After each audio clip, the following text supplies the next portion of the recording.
we started this, it wasn't, I had no intention of anyone to bring it wasn't gonna be about anything, and but someone like you where we're gonna be possibly talking about faith and God and whatnot, I've restored my faith in a God in the last, I had it years ago and I felt like I kinda lost it, Uh-huh. and I brought it back, so anyone that I bring on this podcast right now, I don't believe is of my doing. I believe it is that God wanted me to bring them on. So That's anyone a that good way of looking at it. it takes a bit of relief away from me instead of trying to search and find for someone who I want to talk to that day. There's other individuals that I want to bring on or I want to scope out, but I truly just say, God, whoever you want me to bring on this week, just let me know. It's a And good it's way of really doing it. nice. Yeah. It's like the let go and let God mentality that I try to lead my life with. Well, I think a lot of people, certainly a lot of people my age, my generation, were raised Catholic and then just pulled the ripcord when they got into college. I did. I came back because I met my wife, and it was obvious I wasn't going to get to first base with her unless I came back. But I had a really good Catholic education. And so all that stuff was in my memory banks. And I've always found the criticism of religion as being for weak people dumb. Because if you live your religion seriously, if you take your faith seriously, it's actually quite demanding. And in every religious tradition, but I think in particular the Christian tradition, there's an enormous amount of architectural, cultural, musical, artistic genius that's inspired by your religious faith. And the idea that that is the product of mentally inferior people is just pretty ridiculous and offensive. So you grew up Catholic then, and you never felt like you lost your faith at any point? Well, I mean, when you get to college, you kind of, I don't know, it gets very tepid and you don't need it anymore. I stopped going to church for a good 3 years or so. It's never, I didn't ever consciously say this is nonsense. I don't believe it anymore. It just wasn't relevant to the way that I was living. I loved my parents. My mother particularly, were very serious about my faith and about her faith. And so I didn't like people criticizing her, even if I wasn't willing to live like her.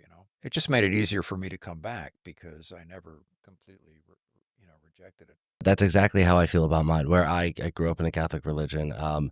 I had it, and then I think between ages of like 20, maybe 19 and 27, I kind of lost it. It wasn't that I lost it, there was no need for the areas of my life at the time to practice it. And I feel like you're a runner, right? Yeah. This is how I feel like faith is. Once you become a runner, like a true runner, not just like you're going out and doing 5Ks and Yeah. stuff like that, you become a true runner where you're doing anything over like a 10K, 15K, and then you're doing halves and fulls. You're a runner. And then you may not run for a few years, right? And time goes by, but it's still in you. Oh, yeah. Like there's that little piece where I have a buddy that I ran a marathon with and half marathons, all that. And he's like, I haven't been doing it, man. I just don't know if I could do it again. But I'm like, it's in you. Like you've done it. You've pushed through that. And that's kind of how I feel about God. Is that I've had God in my life before. So sometimes getting back to a faith is a little bit difficult, but he's in there. You just kind of have to practice it again. And you kind of have to, take baby steps a little bit. It's tough.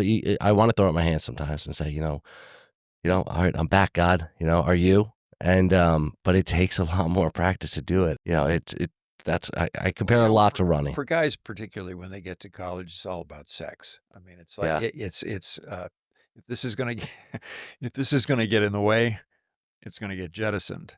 But you get to a point where you have to start thinking seriously about the direction that your life goes. And unless, I mean, I have a pretty healthy vanity, but I certainly don't, I'm not arrogant enough to think that I can do this on my own. And I also believe that I guess, Frank, I've always had the instinct that there's something more than just this materialist existence, that there's something more. And faith has always appealed to me because it explains that instinct. Well, I think it's true too, but I mean, it explains the instinct to be hungry for something more than more money, a better job, a better house, a better car. All that stuff can be nice, but it doesn't really satisfy that kind of inner yearning that people instinctively have. Faith does. And so It was relatively easy for me to come back because I was kind of prepared for it by my youth. And then the woman that I fell in love with was very seriously Catholic, and she just brought out a lot in me that was already there that had been, kind of fallow for a long time. See, that's an issue that I have. I'm single again, and it's the good thing about it is I do not want to get in another relationship until they have unless they have similar beliefs. Yeah, It people underestimate the importance of that, and they I shouldn't. You know. I've been on the other side of it, Hmm. and I'm not even kidding when I hang out with someone, and I'll kind of slip it in there a little bit, like, "Do you have any kind of?" I don't try to come at it religiously or anything, because I'm not exactly religious. I say my morning Hmm. prayers, I say my nighttime prayers, and I try to help as many people as I can every day, but I try to slip it in there a little bit. Do you have any kind of faith? And it's just usually pretty simple yes or no, Hmm. right? It's a pretty simple yes, I do 100%. I try to have the guidance of, a higher power, or it's, yeah, I don't really believe that. I heard it the other day actually from a woman where she said, I think I'll get back there one day, but at the moment, no. And like that's kind of enough though, a little bit, Really, I mean that's because that's where I've honest. been. That's candid. It's Yeah, honest, and there's some truth to that. So that's a good sign. yeah. I have a friend who is a Catholic convert. He was raised Anglican and became a Catholic. He married a woman who's a devout Jew, and uh, and they have a very good marriage. But I asked him about this once, and he said, "Yeah, we do have a good marriage, but it's because we both actively work on it every day to reinforce each other's faith, and it can work, but it's harder. I mean, if you don't share the same faith structure, which is really kind of moral value structure, it can be really difficult. Yeah. So, all right. So you just got back from Rome. Yeah. Yeah. And the questions about that. One, do you get invited there, or is it No, well, I work as a scholar with the Ethics and Public Policy Center in Catholic Studies. how long you been doing Yeah, that for? well, since retiring from the archdiocese. So, I mean, Okay. I'm in my 5th year of it. So, the way that works is, in my case, when I joined, the center, the obligation on the scholar was to raise his own funds, which means that you have to have relationships with donors and you have to raise your own money basically. But because of the years that I had already worked for the church, a lot of people knew me. It was relatively easy, by the grace of God, to get the resources um, I have, and so once you have that, then you're free to take assignments that otherwise you might not, and do work that you might otherwise not. I mean, I was able to do my book because I had the financial resources to do it, and I went to Rome primarily as a contributing editor to a magazine based in New York. So I was there for 2 weeks, covered the conclave to the degree that you can do that. The ramping up to the conclave. I understand what a conclave is. Hmm. I understand that when a pope passes, all the cardinals from around the world, right? They come together Yeah, and they meet in a specific room, and they're there until they choose a new pope. that's And I right. They're understand locked in. I understand the white smoke, the black smoke. Yeah, I understand that I think it was 133 cardinals this year, I believe so. Yeah. and they're there until they choose a new pope. But other than, and I know a little bit of the history of it, when it started, how they started doing it, in the time frame that they wanted it done. Is there any more I should know about the conclave? Just that it's an extremely political ramping up environment. I mean, Political. political in the sense of just like any other community or family, there are rifts and factions in the Catholic community that try to get the kind of leadership that they want. And of course, you can't do that in the conclave because everybody's sealed in and there's no contact at all. Well, But in the months and weeks running up to a conclave, I mean, the weeks running up to a conclave, there's a lot of pressure in the media and in the relationships that you have with senior churchmen to try to maneuver the right kind of a person into the position so that the right kind of a person in your mind leads the church and then expresses values that you have. So, in that sense, it's a political environment. And it, political and like Catholic political, not yeah, like no, no, Republican, no, Democrat, not secular not politics. like the It's way like, Amer I mean, to take a perfect issue, if you had, there's a culturally, there's a huge struggle right now over gender identity, Okay. and the Catholic Church has very firm beliefs about that, which certain Catholics would very much like to change, and so uh, there's that kind of tension between traditional Catholic teaching and people who say, well, these factors should indicate that we change that teaching, and those kinds of things just naturally play out in the pressures that go into trying to get the right candidate for the right kind of leadership in the church. See, this is difficult because I've shared views before being like, you can be whoever you want to be. I don't really care. You get this one life. Who am I to say who you want to be? But then there's this other side of me where I go, I think there's some demonic working that goes into like the gender Oh, I think ideology so too. And stuff where I think it's if you look at the Baphomet and what he looks like as I mean, just even his sculpture that's in a lot of US cities across the US, he is there's some gender dysphoria going on in those sculptures. So yeah, well, this is I mean, the central issue of the age is anthropological, in the sense that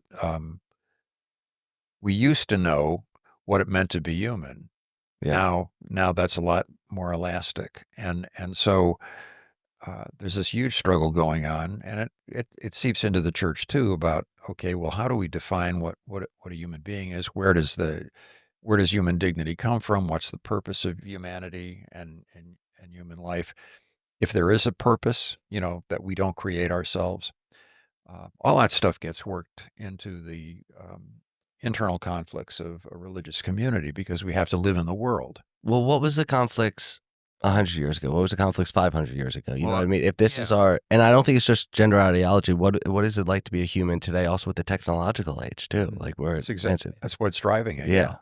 But what was the issue 100 years ago or 500 years ago? Do we know? Well, 500 years ago, there's some really interesting parallels between the Reformation period and what we're going through right now. Not in terms of historical details, because 500 years ago, Christianity wasn't broken, and there were issues that emerged over church authority, the interpretation of scripture, that kind of stuff, and that exploded that kind of international Christian unity that used to be there.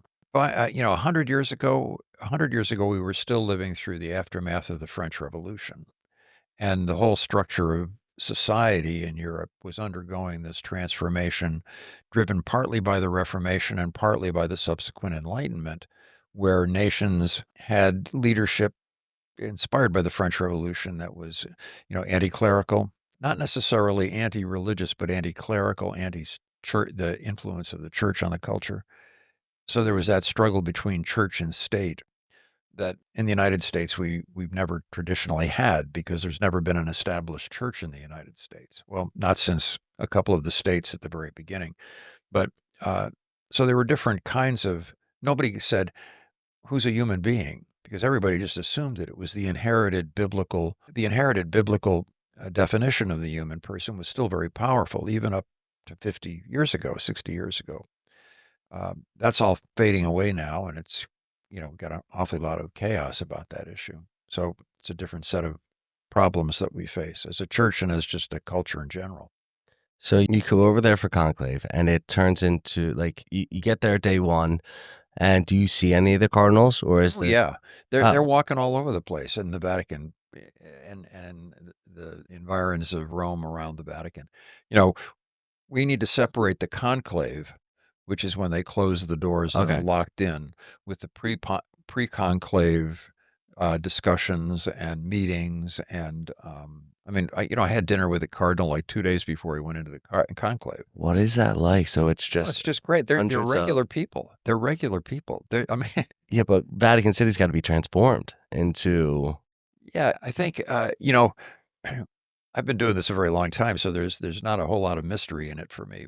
But the when you get there and you understand how things work, these are just guys like you and me who happen to have given their lives to the church, and hopefully they're of a higher moral order.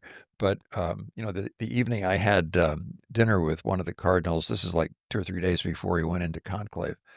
I mean, I couldn't get a word in for 15 minutes. He was just downloading all his downloading all of his concerns and frustrations and that kind of stuff, just like anybody else, you know? And he just wanted to go out and talk to normal people and have a great meal. What are his concerns and frustrations about Um, past pope or yeah. could be president? Oh, Yeah, yeah. I mean, I think a lot of people, I mean, there was a lot of good in the Francis pontificate, a lot of good, but he was also he was a very unusual man. And he liked ambiguity because he thought it gave people more freedom. But when you're in an organization that's creedal, that depends for its unity on what people believe, ambiguity is not what you want. You know, on central things, you want clarity and stability, and he didn't operate that way. So there was a lot of he created a lot of frustration. he was very well liked when he stepped in there, Hmm. it seemed like. And then, Everybody gets a honeymoon. oh, okay. Well, I mean, who was the last good pope then? Oh, there. Look, I mean, look. I know I'm not saying good. I shouldn't put it as good and bad. I No, shouldn't. no. Good is a good word. I mean, the look. What do we got? We're on number 267 now, right? And I think the church officially recognizes about 80 of its popes over the centuries as saints. Okay, Okay. most of the popes are ordinary guys who do their best, um, and pass off stage and are immediately forgotten. And then you've got probably a dozen or 2 dozen that are real turkeys. I mean, just people who were bad choices, okay, and bad men. Um, most of them are decent, good guys who do their work and are forgotten. And and you have to know, Frank, you have to know church history in order to keep your faith in a way. Because if you're expecting perfection, you're going to lose your faith fast. Because these guys are sinners just like you and me, and they're typically better than me, but they have their flaws. And the church, if you know the history of the church, you see this constant pattern of stability, um, disruption, corruption, renewal, rebuilding, and the cycle happens again and again and again. So, and yet here we are still, we're talking about it, 2,000 years later. Um, because if you're Catholic, you believe that the Lord is with the church and protects her and keeps her going even when she screws up. So, pontificate like Francis, for me personally, was difficult because I like clarity. Mhm. I like continuity. I don't like ambiguity on matters of real importance. So for me, it was a difficult time. Other people loved the guy. Um, I think what you're seeing in Leo XIV, who's the new pope, is a very deliberate attempt to go back to continuity and stability. If you looked at the way he's dressed, where he moved back into the apostolic palace, um, many of the statements that he's already made, they're all circling back to a more stable and continuous Catholic identity that became a little bit confused during the Francis pontificate. I think at like 22 years old or 24 years old, I agreed a lot more with Pope Francis. But now that I've gotten older, I think I've become a little bit more conservative. Yeah, And now I wanted to go back to the more traditional way, mhm. and not just like because I've gotten older and this is my beliefs now. I uh, I just think that's the way the Catholic Church is, and I think it's Yeah, but when you people you just said when you get older your views change. Well, one of the reasons your views change is you know a lot more for because you've sure. lived a lot more, and so it's not something to dismiss. What I tell young people, I just gave a commencement address over the weekend. One of the things that I tell these young graduating people is that I know a lot. I've done a lot. I've seen a lot. I learned a lot. And so you should listen to me. But I'm a dinosaur, Mm. you know, and you should listen to dinosaurs, but you shouldn't take everything they say as revealed scripture because the same things that make me really good at what I do also blind me to certain things that could be solutions that I'm not able to see. And it's important for young people to both listen and also apply their intelligence to new problems. I think you have to have experience to understand why I agree with the more traditional ways of this Pope coming in. And I've been talking about this in a lot of podcasts. I don't know if I'm going to continue to talk about it in the way that I do, but I'm sober, right? I haven't drank Mhm. in over 9 years. I have different parts Praise of my God, that's really sobriety. great. It is. I mean, I haven't been sober 9 years. I've done other things, but thank God I've been back to sobriety. but it has brought me to some pretty dark places. Mhm. Some places that where I truly believe there's evils in this world. Mhm. It's brought me to an underbelly of the United States Oh, there and the is world. real evil. It's not purely psychological. A few minutes ago, we were talking about the demonic, and look, I mean, people don't like to and really shouldn't just focus on the demonic because that can be its own temptation. But there is real evil, and if you're not willing to recognize that and pay attention to the importance of protecting yourself from it, you're going to get in a lot of trouble. Well, I have to have some kind of spiritual Mm. armor, and that is one thing when I do not have a daily practice, my spiritual armor gets weaker and weaker, and I succumb to things Mhm. at times, and it could be any of the deadly sins, Mhm. right? Or it just, it shows up in areas of my life, at times in little amounts, right? And then it grows and grows and grows and Yeah. grows, and I just believe that there's little possessions and larger possessions, Mhm. right? There's some terrible evil in the world, right? Some men that have killed millions, but then there's those little ones that I have to watch out for way more because the big ones are on stage, right? You can see that. You can see when there's a big, you know, large possession and someone is really doing evil things in this world. Then there's the little ones, and it's the little actions and the little actions that they could still be very good people, but I have to watch into myself. Sometimes some of my decision making is wrong. I have to constantly be checking myself. Constantly be checking myself. Is Yeah. this the right one? Am I making this decision, or am I allowing something else to influence me? I don't. But If that's that makes but sense. you already have certain elements of discipline that are obvious in terms of your running. You can't be a distance runner and not have some addiction to a good addiction to discipline, self-discipline. But you can extend that also to your spiritual life. I mean, we're living at a very turbulent time. Hmm. And in church matters, um, as I indicated a moment ago, that can be really upsetting. I have a real problem with anger about it. I mean, I I asked my wife. This was probably about 3 years ago. I was getting ready for confession, and I said, "Sue, what do you think is my core problem? Do you think it's jealousy? Do you think it's pride? Blah, blah, blah." She just laughed at me and said, "You got a problem with anger." And it was the first time I realized that that's true. I'm I'm struggling with anger a lot of the time, and most of the people I know are doing that. Part of it is that the culture and its confusions create that environment. But how do you deal with that? I mean, I deal with it by trying to find times for private prayer. I mean, adoration in the Catholic tradition is a time of silence in front of the sacrament that is very powerful. So I try that. Try to get to confession on a regular basis. Um, if you don't do something like that in your life, some equivalent of that in your life, you're going to end up in a bad place. Isn't anger a secondary emotion though?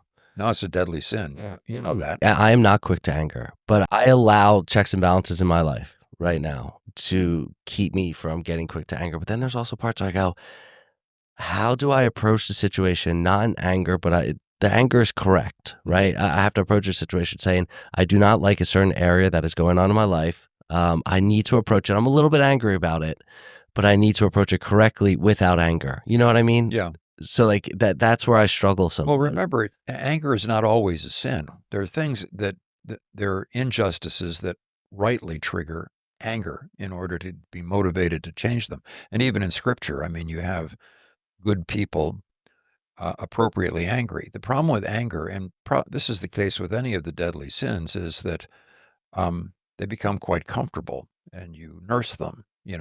If I'm angry at someone because they did something wrong, well, that may have been right at the beginning because they did something wrong.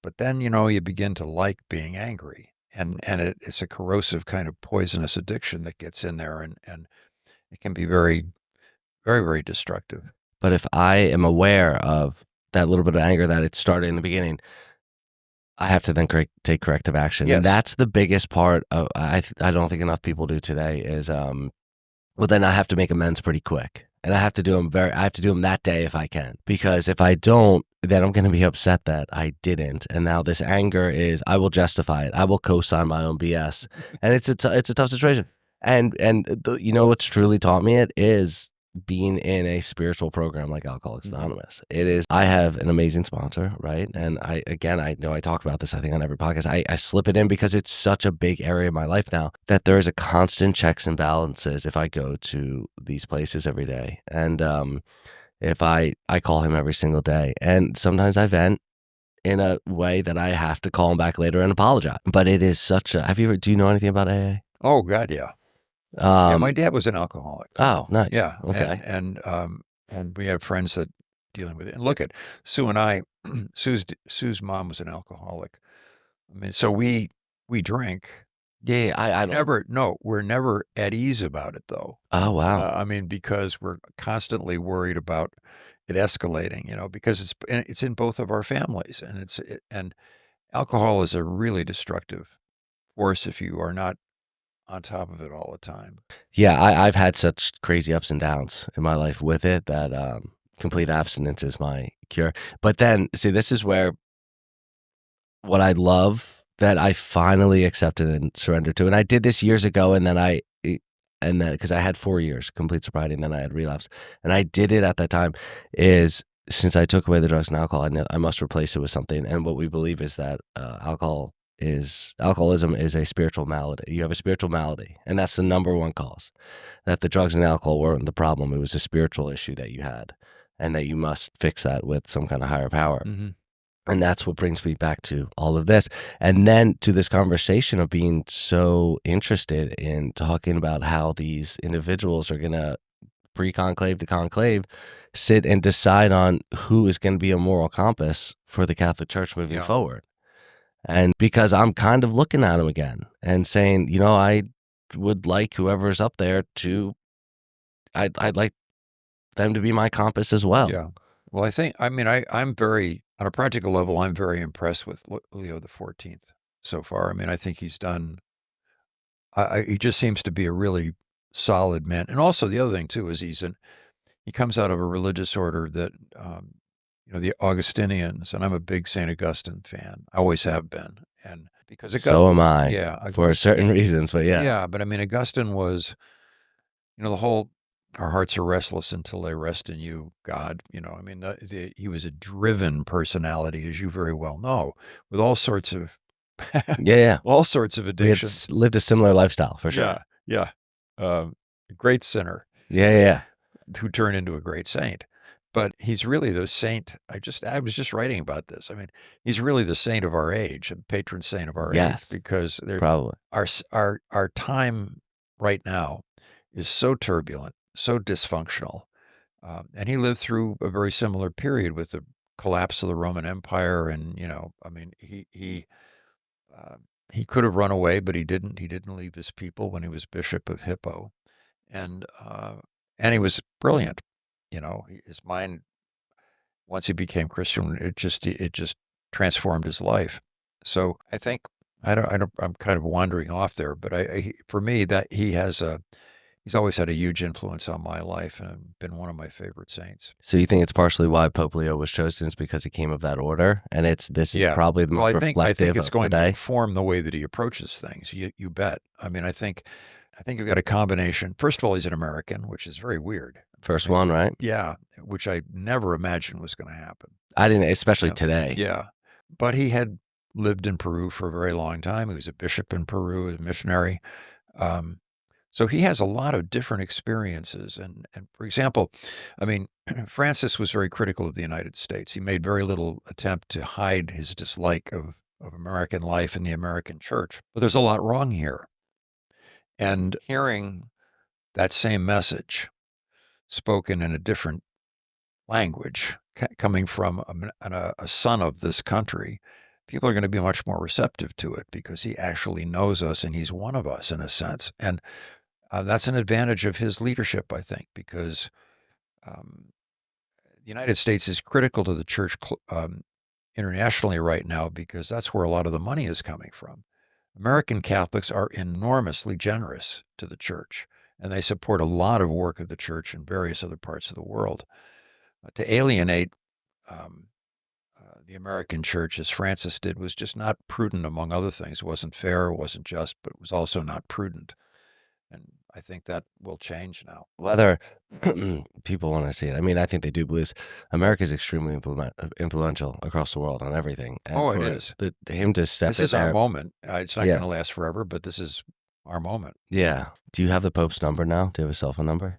Did you get it while you're there? No, I have a no, weird. no. I think I know what it is. Okay, if I were to guess what his number is, I think it's, and I came up with this morning, or actually I came up with it the other day, but it would be 2580 8546. Why? It's a crucifix. Oh, okay. Yeah. Good, good, So good, good. two five Very eight good. zero eight five four six, Yep. and that's 7 digits. I don't know what the code is for the Yeah, Vatican City, but I think that's a closely guarded secret. But yeah. but Does he have a cell phone? Is that a thing? oh, I'm sure he does. Yeah. Yeah.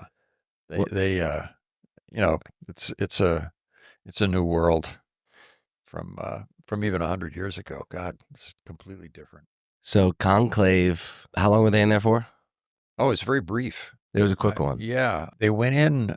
They sealed it up on Wednesday, and typically over the last um, 4 or 5 pontificates, it's either been 3 ballots or 5 ballots. But this was a different environment because the college was larger. A lot of the cardinals didn't know each other because they were appointed all over the world, and then they were not ever brought back together to know each other. Oh, do they not ever meet? Yeah, they should meet. They're called consistories. And typically, in any pontificate, there will be regular consistories where everybody's brought in to discuss things and get to know each other. But that was very rare with Francis. And so a lot of these guys had never met each other before. So I thought, okay, what that's going to mean is that this is going to go like a week or something. But 3 ballots, that was, or I guess the Why fourth. wouldn't you bring these guys together? So did Benedict, and then I guess Pope John would have been before Benedict, right? Was he bringing these cards? Is that correct? Is that go Yeah, it Pope was John John then Paul. Benedict? It John was Paul? Benedict, John Paul II, John Paul I, who only lived a month, and then Paul VI, and then John the 23rd. Were they bringing all the cardinals together? Well, yeah, Is it on a yearly basis? there's no assigned or canonical rule book to get them together, but that's just the way that the college is supposed to operate. If you're a cardinal, what does that mean? Well, you're an elector for the next guy. Yeah. Okay. Explain exactly what a cardinal is. Well, the task of a cardinal is to be a senior advisor to the Pope, based on his experience. And then at the end of a pontificate to elect the next guy. So the purpose of a consistory is to bring all the cardinals together, have them get to know each other, consult them on whatever issue the Pope wants to talk about, and then they go back to their dioceses. How many popes are cardinals are in the United States? I don't even remember now. But There's there's not like one at Pennsylvania. It's one of like the Northeast, right? Is that how Oh it yeah, works? there's one in Newark, there's one in New York, there's one in Boston, Oh, there's one in Galveston, um, there's one in Washington, one in Chicago. So it's about a half a do dozen. we have like a certain amount of seats in the United States for cardinals, or No, no, can it we depends. have 50 and sometimes have 20? Well, yeah, it'd be way too many, Oh, but the Pope gets to decide that. about how many cardinals he wants Yeah, across. So he yeah. kind of has a map and he just appoints how many cardinals he wants in different That areas of the I'll world. give you a perfect example. Francis visited Mongolia. Okay, Oh, and this is within the last year or so, and they had a missionary bishop in Mongolia because there's only like 10,000 Catholics in Mongolia. But he yeah. liked him, so Yeah, he made him a cardinal. oh, This guy from Mongolia. So it depends purely on how the currently reigning pope determines in his mind what the church needs. And one of the priorities of Pope Francis was to bring people from the margins that are typically ignored into the lifeblood of the church to make plans for the future. So you have I think there's a cardinal in Laos, there's a cardinal in New Guinea. These are places that never had them before. Whereas like in Philadelphia, which always had a cardinal, we don't have one now. You know, so it's purely on the basis of what the Pope thinks is best for the church. does he believe there's something going on in that area that he feels like a cardinal should be there to oversee what's going on with the Catholic Church? Yeah, I mean, So we're doing all right in Philadelphia right now that we don't have no, one? no, that's not the reason. I, I mean, if I think this through, I would suspect that um, there's an argument to be made that Philadelphia is no longer the kind of important center that it was in the past in terms of the Catholic population. The East in the United States is the old Catholic Church where the immigrants first settled. The energy in the church has kind of moved west in a lot of ways. Really? Yeah. West So, where? places like the Southwest. Galveston, Houston is booming. I interviewed the Oh, I thought you were talking Galveston, no, Tennessee. I interviewed I mean, I'll give you an example. I interviewed the Cardinal of Galveston, Houston. This is a couple of years ago, and we're here in Philadelphia. We're closing parishes, to consolidate things. His attitude was, if I had the money, I could open 3 parishes tomorrow. I don't have enough resources to serve the people that want to be here, because people are, partly it's immigration, partly it is people in the Midwest or the East are moving to where the energy is now, and it's not so much in the East. I mean, you can always count on New York having a cardinal because that's the financial center of the country, and Washington probably also because that's the nation's capital. But Boston, why? You I know, thought there was a lot of Irish Catholics in Boston, yeah, but yeah, yes, Yeah. yeah. Well, there are a lot of Italian Catholics and Irish Yeah. Catholics here, but where's the energy in the church? It's not so much in the East anymore, and I think you can take that logic and apply it to other places in the world where there's. I mean, Africa is exploding in terms of Catholics. Really? Oh yeah, oh yeah. That's where globally, not in terms of money, but in terms of actual population growth and conversions, Africa is way out ahead. Wouldn't you think, though, that if the East Coast is dwindling a little bit, wouldn't you want to put somebody here to try to revive it a little bit? Yeah, but you're underestimating the influence of the past and of a very secular culture. What is it fighting, right? So, like, if the Catholic Church is dwindling a little bit, what is taking its place? Nothing's taking its place. I mean, you're getting people who are basically irreligious, and in a wealthy society, you can sustain that, Frank. The kind of um, if you're poor and you're in a rundown country, and what do you do with the anxiety about what your life means? Well, you automatically look to something outside the material.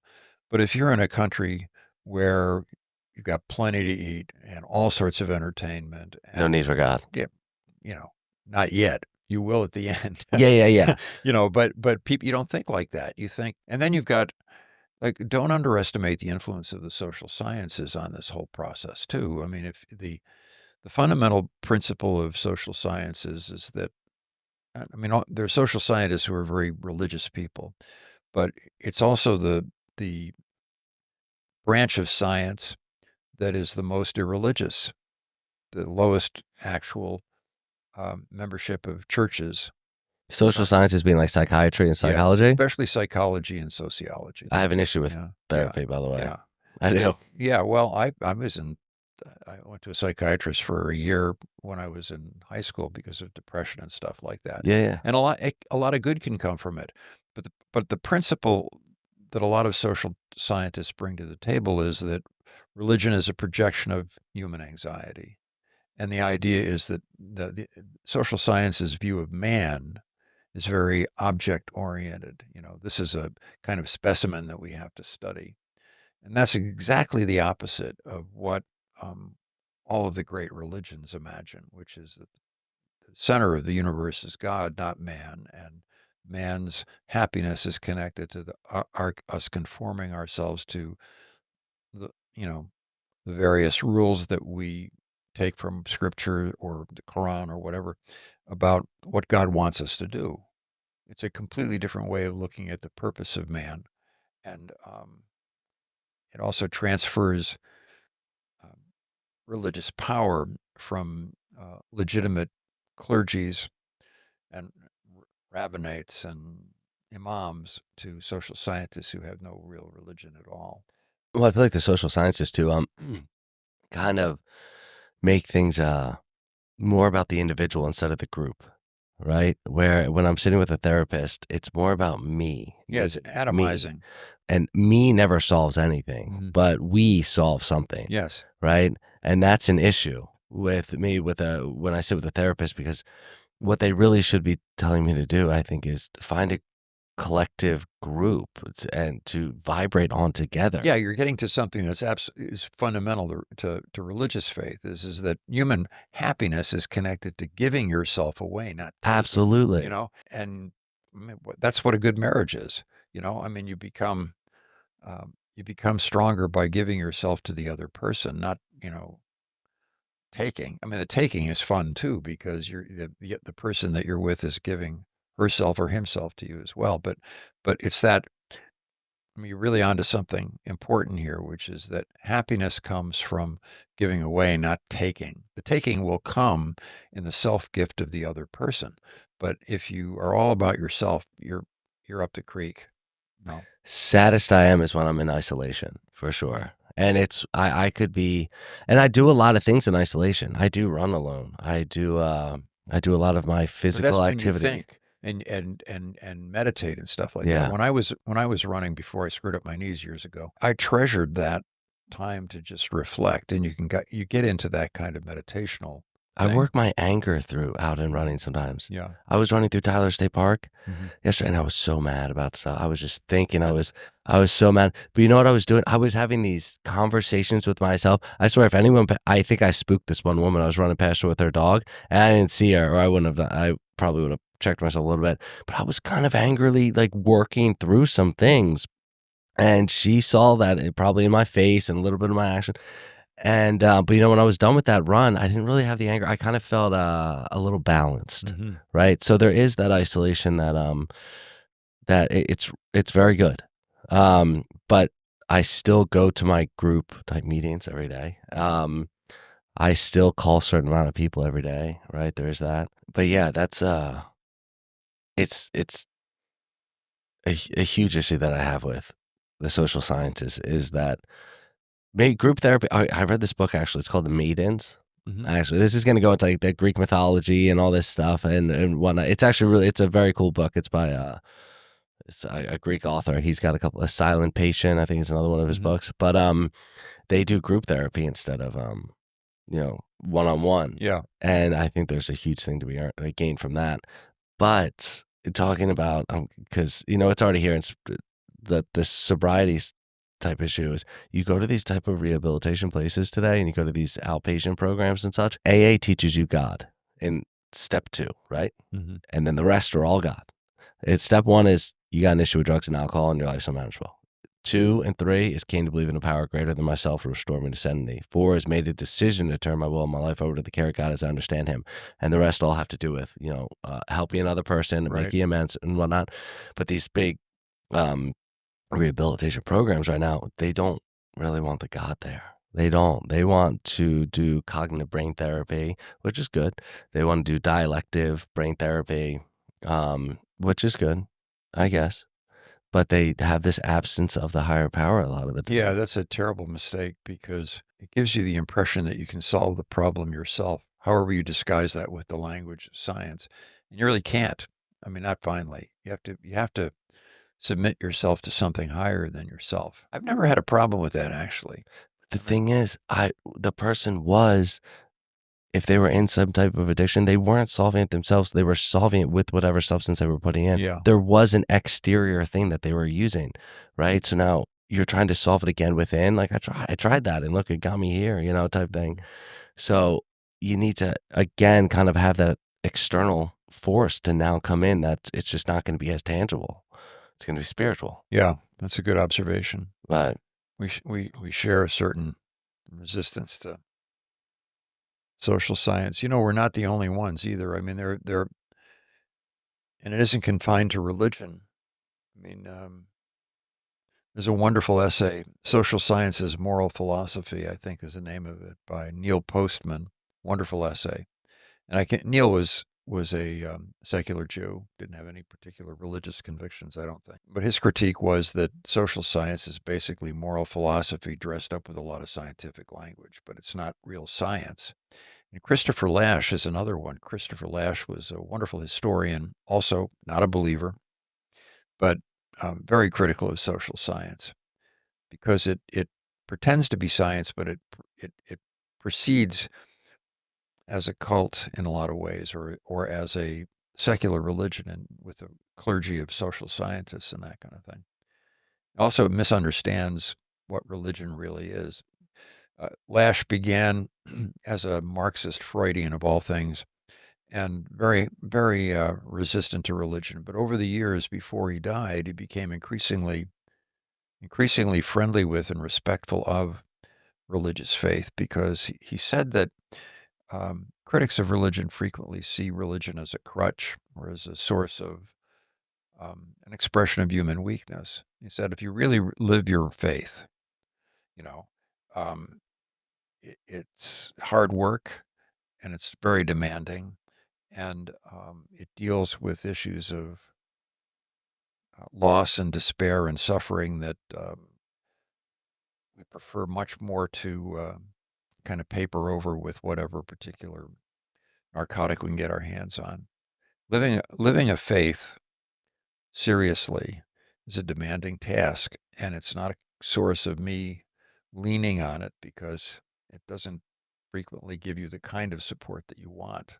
You know, it seeks to transform you into a better person, and that can be pretty painful. Yeah, well, demanding sounds tough, but it is a daily practice for sure, You and I know, I mean, think you say you pray every day, and I think that's really important. In the Catholic tradition, there are all sorts of liturgical prayers that people say on a regular basis. We have morning prayer every morning in our house, Sue and myself, and it just gets your mind into that groove of worship and self examination. I think is really important. well, how do you feel about meditation then?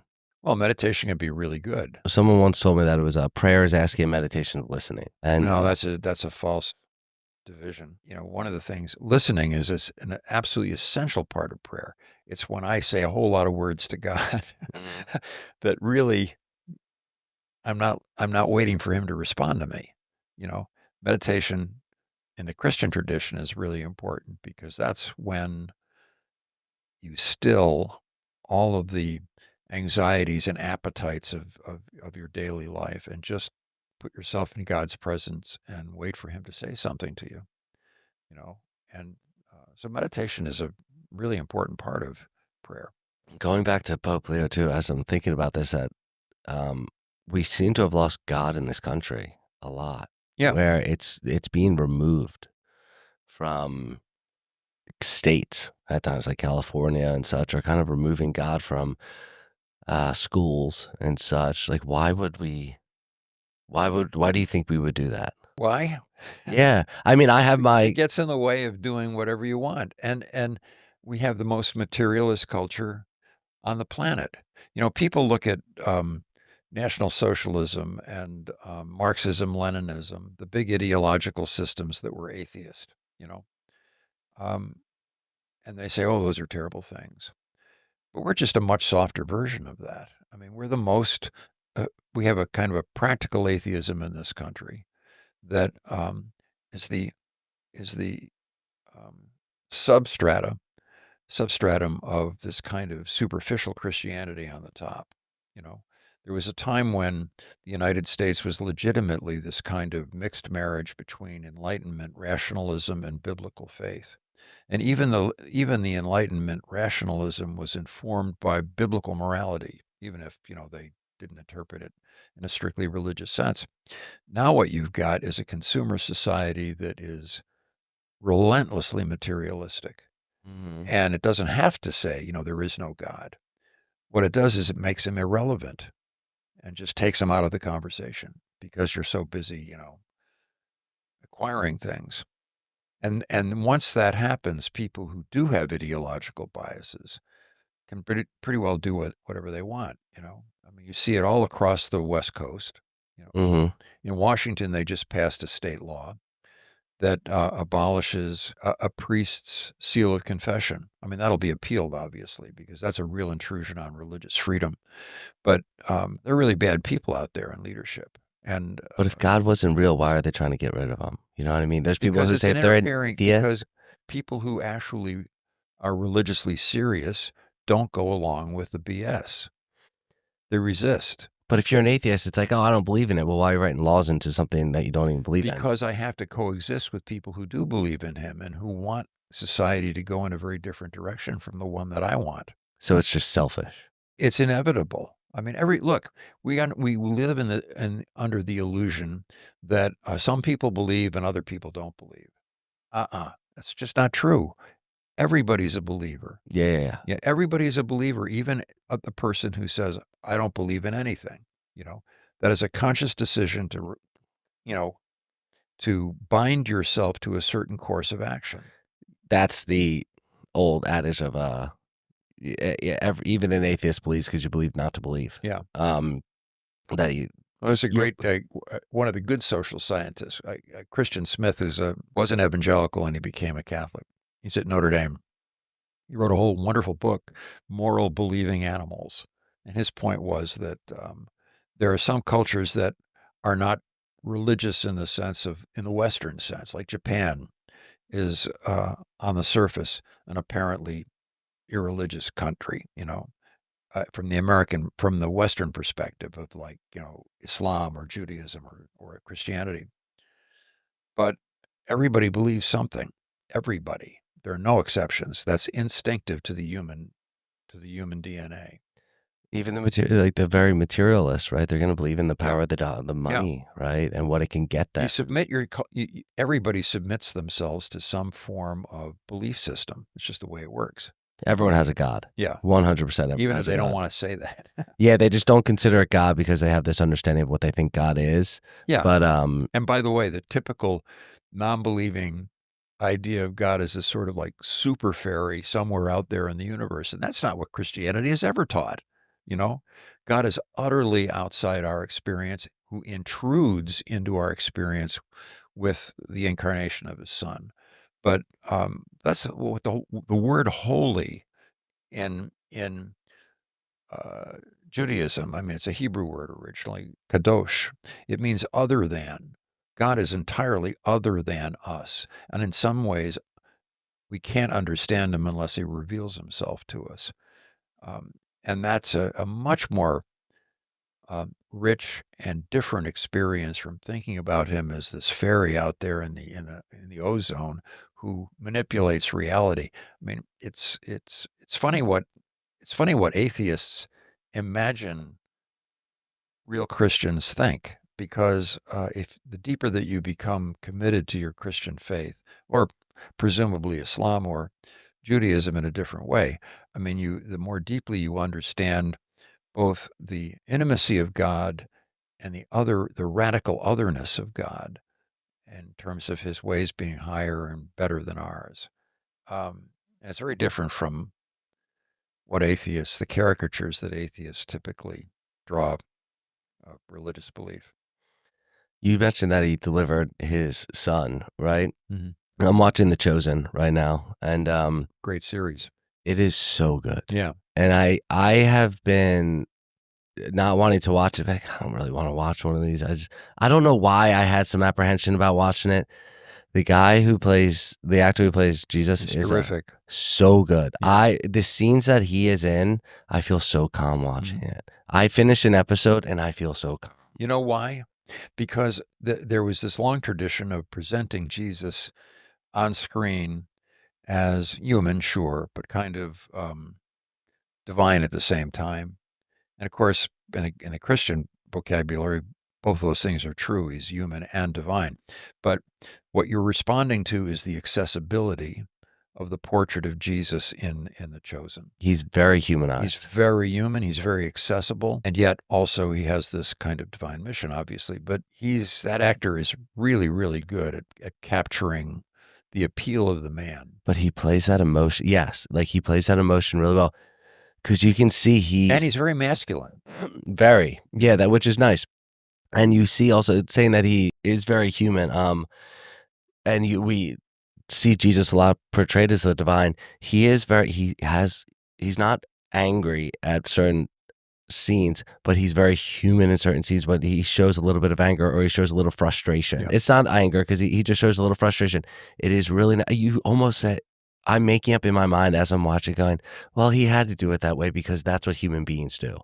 And Like when he gets a little upset with Simon at times, or he gets a little upset with I think it was like Big James and Little James or something. Mhm. And they're saying, why don't, and he's like, why, this is what's going on. Why don't you understand it? That this is why I'm doing this. And like, those are the parts that I haven't ever seen. And, Yeah. you can watch The Passion of Christ where he's very, very, divine. We are throughout that whole movie, you're watching, you're going, we know what's going to happen. We know what he's doing. Oh, it's intense. But The Chosen has been, Yeah. I look forward to every episode. Yeah. There was something else about The Chosen that I want. Oh, you know what the other thing about Chosen is that typically in these big epic movies, there's a kind of majestic scale to things. With The Chosen, it's just very down to earth and very intimate in the whole portrait of the world that Jesus is living in and acting in, and that's another element that makes it accessible to people and very powerful on that basis. I mean, the Passion of the Christ for me is powerful because Caviezel is just So good. he's just so good. And the director violated a principle in a way that made it better, which is that he used Aramaic, which, Mhm. if if I were selling that movie to a producer and I said, "Hey, and everybody's going to speak Aramaic," I'd be out the door in 5 minutes. But it worked. It worked. But it's a different. You're right. It's a very different feel between the Passion of the Christ and the Chosen. The choices that were made that separate the tonality of those two projects. Both of them work in their own way. The Passion wants to show a lot of the suffering and what Mhm. Jesus did for Yeah, us, right? Where The Chosen wants to show that he was, he was a human being just yeah. like us. And where I kind of look at it, not saying that Jesus was an alien or anything, but it's almost as if you can see Jesus struggling at times in his human form, where he's, Well, in The Chosen, the I forget the guy's name. He's a wonderful actor. I look at that and I say, I could hang out with that guy. yeah. You know? Well, I want to. Yeah. Yeah. Yeah. That's the interesting thing is that you can see, oh yeah, I understand why people would want to be around him. So easily. Yeah. I can see why people were following him Mhm. and didn't, and they would question it a little bit. And then in a very human way, he constantly restores their faith. Mhm. It is so nice to see. I have a particular thing with in both Caviezel and the actor who chose, and I want to come back to this manliness thing because there is a there's a tradition in a lot of the movies that were made that reflects this kind of excessive sense of sacredness around presenting Jesus in movies. That there's a kind of ethereal nature to him that isn't sexed, if I want to, if in using that word it's understood correctly. I mean, Caviezel is clearly a man, a masculine guy, and it's the same with the character in Chosen. There's a manliness to him, an appealing human manliness to him that I think is um, very powerful, and it makes the incarnation believable. You know, I started watching one day. It was a few weeks ago. I just put it on. Be like, all right, I'll just hit play. And my buddy Matt, he's like, oh, well, what are you watching? And I was like, it's The Chosen. And I turned it off for some Mhm. reason. I just didn't think that he was going to watch. He goes, no, let's watch it. And I was like, all right, well, watch The Chosen. And I look forward to every episode. Yeah, that's It's good. it's That's it's good. it's really good. I'm glad to hear it. It Yeah, is and very good. he's not so much. He's more taking kind of a Buddhist approach to his sobriety, which is fine. I've done it Yeah. before. Doesn't mean it's bad or anything like that. But now it's we're both just in this exploratory stage of faith again, and Mhm. it's fun. Like that would bottom line, it's fun. Like I know people don't really put it that way often. That finding your faith and spirituality is fun, but it is because things happen, and you can call them if I just follow that let go and let God mentality, and it just causes a sense of ease and this sense of peace, and the stress leaves my body. How And much C.S. Lewis have you read? I mean, what is his main book that everyone knows? Oh, there's a bunch of them. What Oh, is man. the big one? Well, I mean, Mere Christianity is his apologetic for Christianity. No, It's very good. doesn't he have a novel? Yeah. Oh, yeah, he's got a bunch. What is it? Screw Tape Letters is Is one that of them. that's not Catcher in the Rye, is it? What's that? Is Catcher in the No, Rye? no, No, no. no, that's No, that's Salinger. No, he did, yeah, he did the Narnia Tales. He did Screw Tape Letters. He did The Great Divorce, which is terrific. then maybe I've read none. But those are he Lewis has got a great, Lewis is a great and very appealing voice in his efforts to prove that Christianity is the correct way to go. I find him, he was an Anglican. He was nothing, but Tolkien, J.R.R. Tolkien, Yeah. had a big influence in converting him. And Wow, you really he can't was understand. You can't, Christian? huh? Tolkien was Christian? Oh, he's a very active That's Lord of Catholic. the Rings, right? Yeah, Yeah. yeah. Always, you can't, the Lord of the Rings cannot be fully understood until you realize that Tolkien was a profoundly Catholic guy, and he just hardwired that into the superstructure of all of his work. You know what, a book that you ought, a story that you ought to read, What's that? and this will only take you, it'll take you an hour, less than an hour to read it. He wrote a short story called Leaf by Niggle, Niggle, Leaf by Niggle. Read Okay. it. Okay. Yeah, Yeah. by J.R.R. Tolkien. You can look it up on the, I will. but I read that when I was a kid, and I thought, holy cow, this is just great. And I reread it maybe 15 times over the years. I just love it. But yeah, Tolkien was a very serious Christian, Catholic Christian. And Lewis had lost I don't think he had his faith at all. He was baptized as an Anglican. But when they were teaching together at Oxford, that's when Tolkien brought him back and got him back into his Christianity. And, and both these guys, Tolkien and the Inklings, the guys that had that club in Oxford, uh, who were both Catholic and Protestant. They had different members, but these are guys that are, I mean, world-class intellects, serious, serious scholars, but also very deeply believing Christian men. And for me, that's also had a big influence on it. I mean, I really admire high intelligence, but I don't trust it unless it's grounded in something like like the Christian faith. And these guys just were luminaries in terms of medieval philosophy and language and all these other things, but they grounded everything in their faith, and it resulted in just this explosion of really great literature. And that's another thing, Frank. I mean, for all of the noise in American culture right now, there's not a lot of greatness.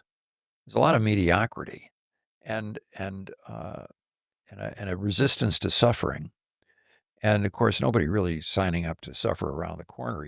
Oh, I could talk about Yeah, this. but suffering makes you interesting because Absolutely. either breaks you or breaks you open to be something bigger. I have, like, theories about our avoidance to suffering like crazy. Uh, Pharmaceutical drugs, avoidance of suffering, Yeah. right? People just take this quick whatever it is. I don't wanna say I'm against antidepressants or anything like that, but you gotta find out why you feel a little depressed or anxious, and I get it, there's people who are born with severe forms of anxiety or depression, Mhm. but to not take that medication and to go through and find out really what is going on, usually it's a lack of spirituality, I think, but, that suffering builds you. People taking these weight loss medications, and then they lose weight really quick, right? My qualm with that is when I've been, various weights in my life, right? Um, the type of suffering that to get to a place that I wanna be, a certain weight that I wanna be, and then all of a sudden having to get back down, suffering up and then suffering down, because that's really what I suffer up and I suffer down. Mhm. To suffer back down of going, "Alright, I've learned this discipline now, I suffered through this discipline." The mindset of, "Oh, I wanted to eat and I didn't eat that day." The mindset of, "I had to change this and change that." That journey to get back to where I wanted to be, I'm calm now. But if you just take that quick, jab to the Mhm. stomach and you put in like an Ozempic or something like that, you're skipping all the good Yeah, stuff. and also it's very difficult to get off without getting all the way back. Well, that's the thing as well. It's you can be put on this medication. It's just a Band-Aid, Yeah. right? And now you're not really dealing with why you were put on in the first place, right? It's a Yeah. huge thing. And again, I feel like it's you want to change, you want to fix your own problems, but you're the one who got you to your problems in the first place. Yeah. And it's a problem. See, I think that you're creating a culture in this country of addicts in one form or another. Yeah. And addicts have to be managed. Yeah. and the managerial class uh, is not trustworthy. Yeah, they make a lot of money off of trying to manage it themselves. But, the type of addicts, and I'm not saying it's just to like a physical, a drug or anything like that. It is to pornography, Porn is to a really big business, um, which leads to a whole lot of other bad things. man, it saddens me so much because porn was really becoming so easily accessible when I was a teenager, and, I think it warped my mindset for so many years, and I had to get away from it. And, like, Yeah. detoxing yourself from that is I've tough. been a video gamer for 40 years, and I'm astounded at the photorealism Yeah, yeah. of Today. characters, and all that's also transferred into the if you go on Steam, which is one of the big platforms for games, okay?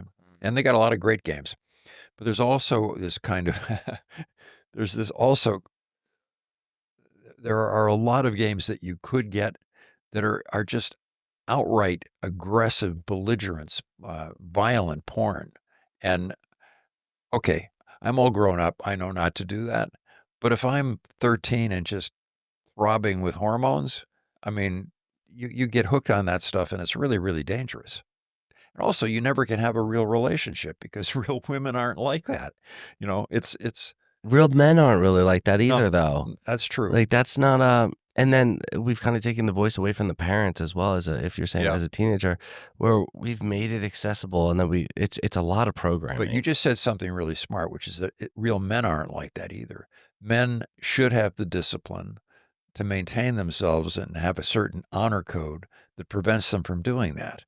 And if you've lost that when you're 13 or 14, it's very difficult to get it back when you're 22 or 32. I'm still struggling with it a Yeah. bit today. At times where, what would a real man do, right? And there's a lot of, okay, I can break it down to the simplest form of I'm flirting with a woman, right? Mhm. Sometimes that's just all that I need. It's just like a little bit of flirting. Do I have to get her number? All of a sudden these pressures come in. A real man would get her Mhm. number. A real man would, do this with her, Yeah. would take her home, would do this. And it's like, No, but it's not, oh, it doesn't always have to be that, no. right? Um, Shouldn't be that. I mean, I don't think it should either. And well, it's weird. I sit across from a woman, right? And all of a sudden they're like, well, why didn't you do this? Why didn't you do that? And it's like, I'm on it. I swear to God, I'm just enjoying your company. And there's all these presets that have been yeah. out there that now I struggle a little bit just trying to be like, I really just enjoy your company. Why can't we just do it like this? But no, I'm not trying to sound like egotistical, but it's like, oh, you're tall, you take care of yourself, you should, but that's kind of not where the joy and the peace comes No, the from. joy and the peace come from um, the long-term commitment and sacrifices that you make. Look, Sue and I have been married 54 years. We're having a great time, but we've invested in something that now is a harvest for us. If you're involved in a That's a nice way to relationship say it. that, or if you're quitting at the 10-year mark, you're not even in the game. I Isn't mean, that a problem these yeah, days? yeah. I mean, the survival of marriage is I forget what the stats are, but Oh it's god, really, I mean, 40%? oh, it's worse than that. Depends on whether you've been divorced previously or not. I mean, uh, but I think it's first time marriages have an average of like a 7-year lifespan. That may be too radical, but it's the stats are bad. But the point is that you don't even really know each other until you've been married 20 years. And by the time you're where we are at 54, if you've been granted the gift of good health, and for example you have children and grandchildren, I mean it's a beautiful time of life, you know. And I don't I, I'm sad for people who don't have that experience. Well, I think it's not really a holy vow anymore, it's more of a ceremony, It's a it's a transaction, and celebration, that's not what a marriage is. and I've been guilty in my relationships that I've had that I've entered relationships with, a spiritual basis, and I've left them not on one. And I would, when the breakup happens, I wanna blame the other person, but then the longer I Yeah. stay out of the breakup, I go, "Ugh, it was me, man. It was Mhm. it was my lack of connection with some kind of higher power. It was my lack of guidance that I had entering this, it usually always comes back to I was trying to make my decisions without any, like, spiritual advice or a friend. But you said something that I think we should reinforce, which is that, look, American culture is a transactional culture. It's commerce, Always. okay? And that translates into also we're a heavily lawyered up culture, and that translates into the nature of a lot of marriages, which is a transaction between equal partners. And you compare that with a biblical marriage. Um, the biblical idea of equality is very different from this kind of secular version. I mean, Sue and I are equal. I'm lucky to be her equal, but not in skills and not in talents and gifts. And you blend them in a covenant that you can't get out of. Okay, and if you love each other, then that has a tremendous power of producing joy and happiness and fertility over a long period of time. If you insist that we're equal and we have this transaction, and I expect certain things from you, and I'm going to get them, or we're going to get divorced. I mean, that's exactly the wrong attitude. I give myself completely to my partner, and my partner gives herself completely to me. And if that works, and we stay faithful to that, despite whatever suffering comes with it, then you get an incredibly fruitful end game. And that's something that why I would never trade. I just wouldn't trade it for anything because um, I mean I'm a lot I'm a lot closer than you to checking out in my in now my late 70s, but it's been a great life. And when I look at Sue, I don't look at her as a woman who is 76. I look at her as a woman I knew at 26 and 36 and 46 and 56 and 66, and she's still as beautiful as when I first met her because there's all these things in my head that are constantly reminding me of the richness of the relationship. People who pull the plug at 5 and 10 and 15 years get none of that. And it's sad. As you're saying this, I'm looking back at my old relationships and going, Yeah, but you're still young enough to fix it. "Thank God." Yeah. And, that's nice. But what it has taught me is I'm not going to enter another relationship until I kinda have a checklist of certain things going into it, right? Because if I enter into the relationship on a certain basis, I will most likely leave it on that basis if I leave it. Meaning if I leave it on transactions, right, of what I can provide monetarily or anything like Yeah. that, or if it's ego or anything like that, I'm probably gonna end up leaving it on that. Mhm. But if I enter it in on a godly basis, I think that it'll continue. Yeah, I remember when I married Sue, I don't think either of us was um, doing the mathematical probabilities of, well, you'll have a house in 3 years. And we just didn't think like that.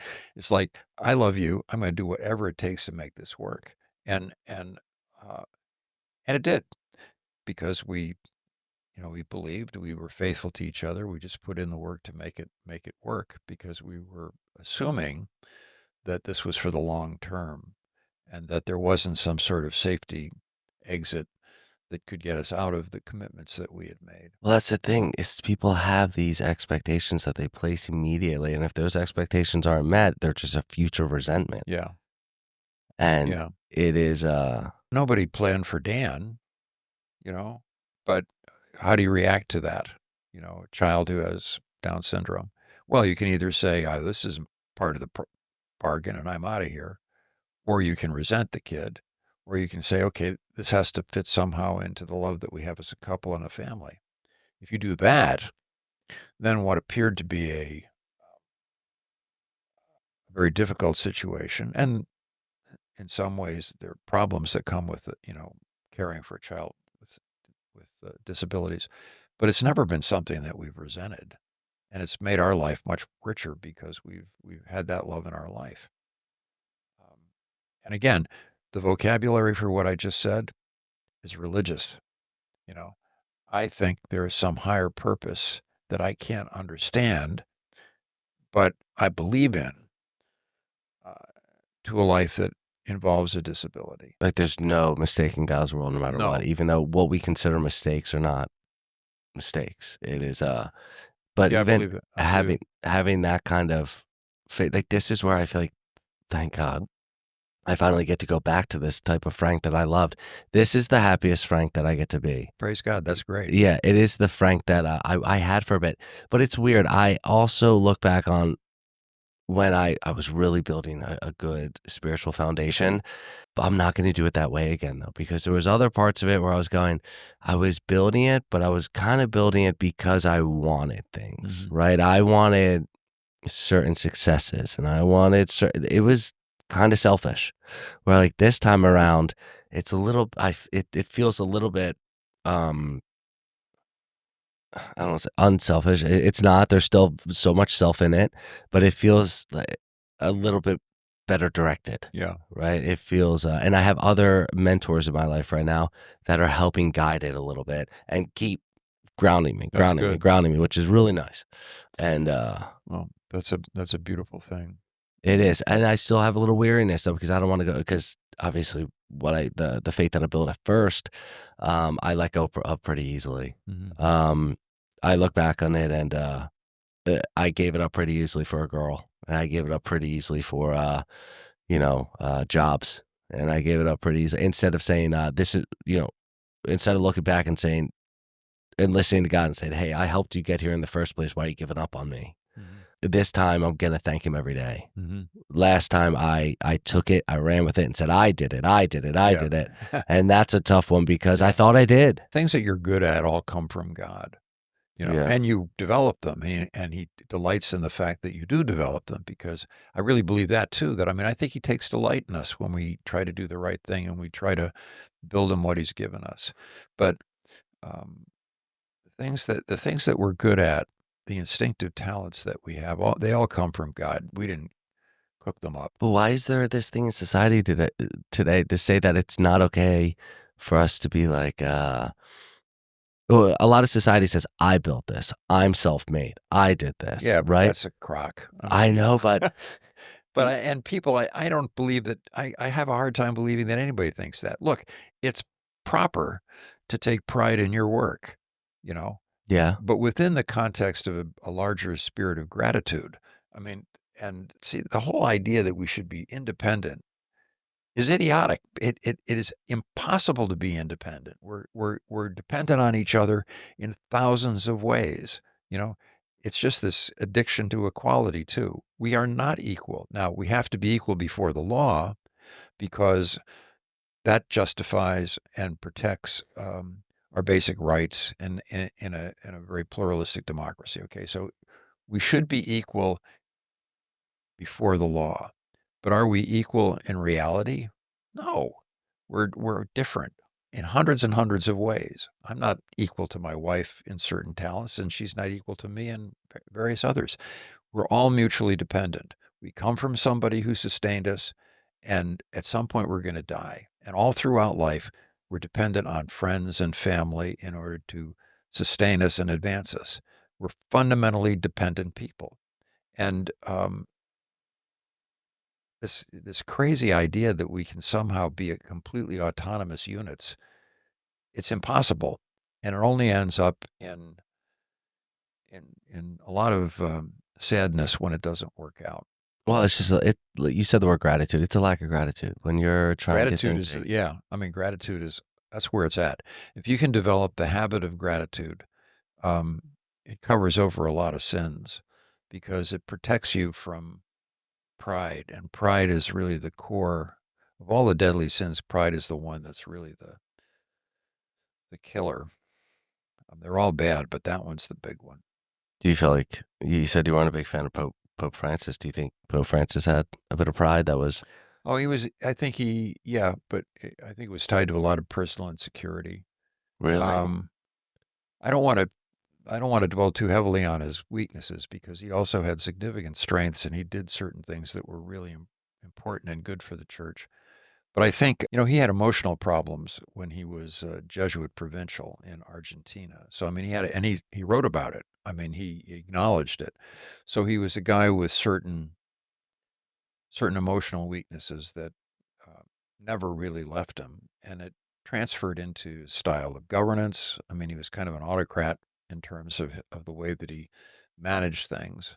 I mean, people look at the Pope, and the first thing you hear, like on NBC News, he's the last absolute sovereign, okay, in the world. Well, yeah, kind of, but um, the Pope depends on a certain amount of consultation, and he can't just act like he's like God. I mean, Well, I think people think that sometimes that he's they do. supposed to be. Yeah, but the fact that you know this from, I'm sure, your own experience. I mean, authority is best exercised and most fruitfully exercised through the willing cooperation of other people. And you don't get that unless you consult them and respect their opinion and take them into account and help them advance. You know, it's a you can't just be a dictator and last or have a real effect on people because they get fed up. You know, you also can't get good people to work for you. You know, Well, and I by the want to, way, the time wise would probably yeah. be Let's sensitive. wrap this up with Pope Leo coming in. It's Yeah, the 14th. Pope Leo the 14th. 14th. Is how there is the first 90 days of a president, the first 180 days of Yeah. a president, right? Um, is there a type of thing with a pope coming in? No, Is that there's no. They they don't. don't come in with any They, writing? everybody, every new leader gets a break. You know, I mean, and right now everybody's watching very carefully what Well, that's what I mean. Leo is doing in order to try to read the tea leaves about the direction of his papacy. For me, um, all of his initial actions have been refreshing because they're stable, they're clear, they hark back to certain traditions of the church. Um, so it's kind of it's kind of gratifying to be back to business as usual in the church, in the sense that okay, I recognize that as the way popes should behave, and what his policies are going to be. Yeah, he doesn't implement anything like that. Nothing.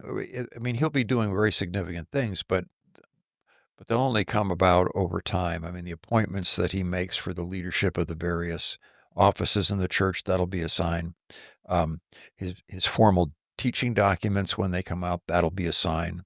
That's the meat of what he'll do to lead the church. Right now, it's all um, initial steps, and it's very hard to figure out anything more than, hey, he looks like he's going to be pretty good.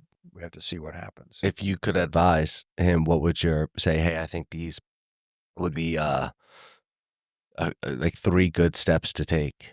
Well, fire the guy who's in charge of doctrine. That'd be a good thing. The Not a fan. huh? Not a fan of him. No, no. I don't know many people that are, but yeah, there's certain. I'd put it a different way. There's certain revisions to the leadership of the various offices in the Holy See that I would advise him to make. I'd advise him to do everything that he can to connect the social justice wing of the church with the traditional kind of sexual morality of the church, and I'd want him to be outspoken on uh, the anthropological issues because that's where the real war is going on internationally. By anthropological, I'm talking about gender ideology and sexual morality and stuff like that. That's the heart of the major issues in the church now. It's hurting our youth Oh for yeah, sure. Which is yeah. I mean, it's really a kind of particular American psychosis. I mean, they're putting people on what is it like? Blockers, puberty blockers. It's crazy. It's I like mean, castrating them as a child, exactly right. which is And I then you think can't go back. demonic. I mean, you can't go back. I mean, the people who are, yeah, no, it is. That's a good They're word for it. chemically castrating the youth Yeah. with so easily, which is nuts. But I really really appreciate you coming on here. Oh, it's This fun this talking is the with you, type Frank. of And we guest. should stay in touch just on a personal level because I mean, I Absolutely. like what you're doing in it. And if you ever want to talk, just let me know because for me, life doesn't make sense without faith. And I think, and I'm very grateful for it, which doesn't mean that I'm a very good Catholic, but it just means that it's something that is really central to my life and Sue's life and our joint life as a family. It really has been the glue for us, and the kind of the foundation of a happy marriage and a happy family. Well, So to me, I feel like it allows some guidance in my life, and without it, I'm unguided. And when I'm unguided, I make bad decisions, yeah, and my relationships aren't good, yeah. and that means personal work, you know, w- with a spouse, anything. Um, it allows me to be guided. It just allows me to make the decision that I can be guided, which is really nice. Don't forget Leaf, Leaf by Nigel. leaf my niggle. Yeah, Thank it's you by so much, J.R.R. Brian. Tolkien. I really, really Yeah, appreciate my that. pleasure. It was a lot of fun, Frank. Thank you.